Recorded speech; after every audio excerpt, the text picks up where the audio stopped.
thuis.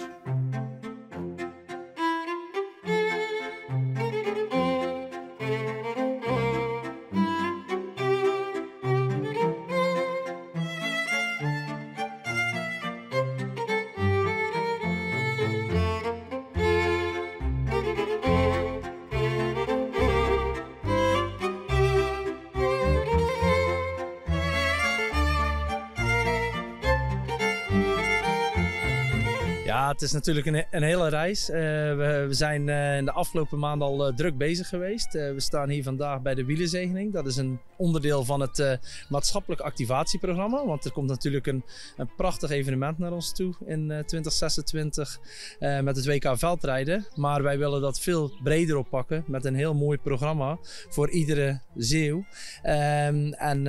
Dat wordt vandaag eigenlijk afgetrapt. En we gaan eigenlijk een heel jaar door hele mooie activiteiten doen voor jong en oud.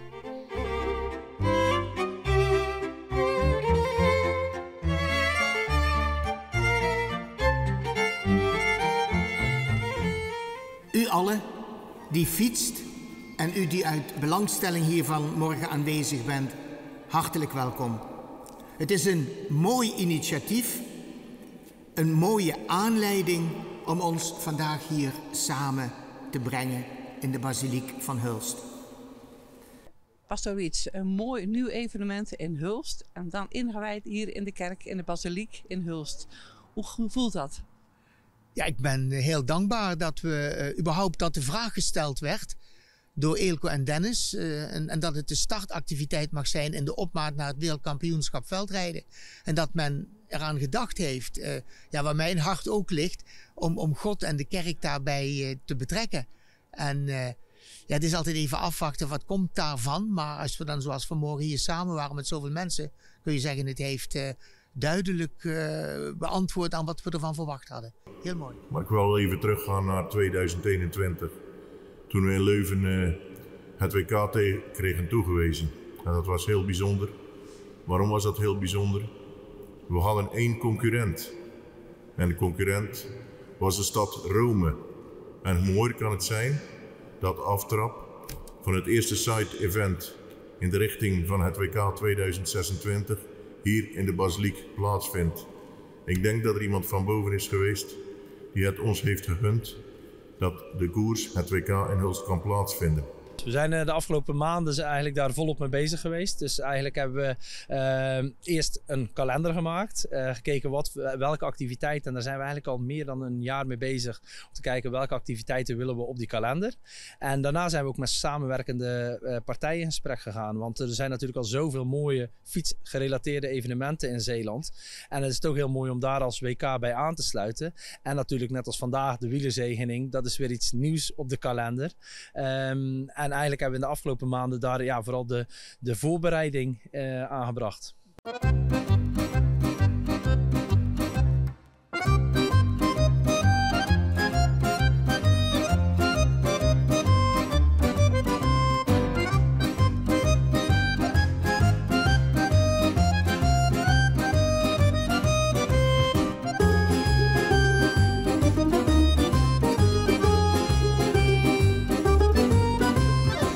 Heel mooi om Omroep Zeeuws-Vlaanderen hierin mee te nemen. We starten dus vandaag met de Wielerzegening. En de komende weken gaan we ook starten met de fietsclinics op de basisscholen. Ten eerste in de gemeente Terneuzen.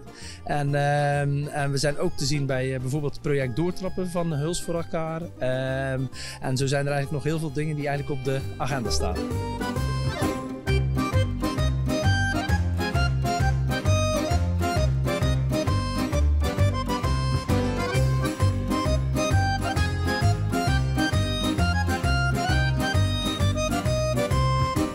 Toevallig heb ik van de week ook even met iemand van langs de lijn gesproken.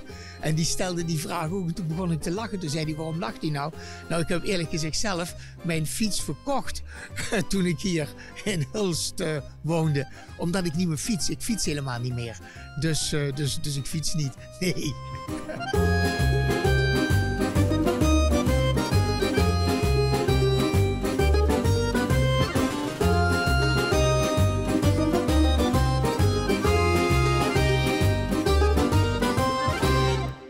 En wat ook leuk is, en dat blijkt dan ook als je in Hulst woont. En het is zelfs zo dat dat ook al naar vooruitkijken naar 26 al zo is. Vrienden van mij, die weten dat ik hier woon, dat ik binnen die vesting woon. En die reserveren mijn logeerbedden. Dus die zijn al een paar keer bezet geweest. En voor 26 ben ik volgeboekt. Maar in de kamer kunnen nog wel wat mensen op matrassen liggen.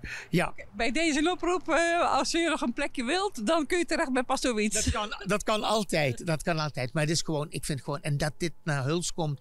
De wethouder zei het in de viering, of net zojuist ook. Het is gewoon heel mooi dat ons dat gegeven is. Vind ik zelf ook hoor. Ja.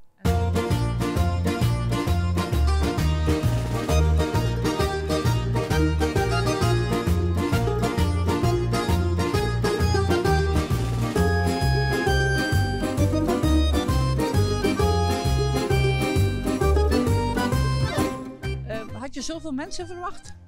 Nee. Het is natuurlijk prachtig weer. Maar toen we het bij de tourclubs eigenlijk brachten, dachten we van, goh, hebben die daar zin in? Die willen toch een rondje gaan fietsen. Maar als we zien naar de opkomst, ja, dat overtreft eigenlijk alle verwachtingen.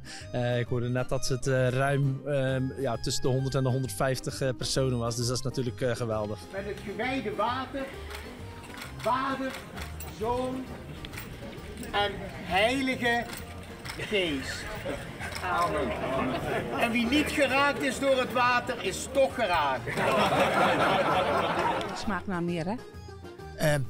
Ja, nu bedoel je dit zegenmoment, hè? Want ik denk dat wereldkampioenschap krijgen we waarschijnlijk maar 1 keer. Dat zullen we niet meer meemaken. Maar dit mag wat mij betreft elk jaar. Ik heb dat ook gezegd tegen Eelco en Dennis, de organisatoren. Ik zeg het ook tegen de wethouder, die er ook naar vroeg. Dat mag zeer zeker, ja.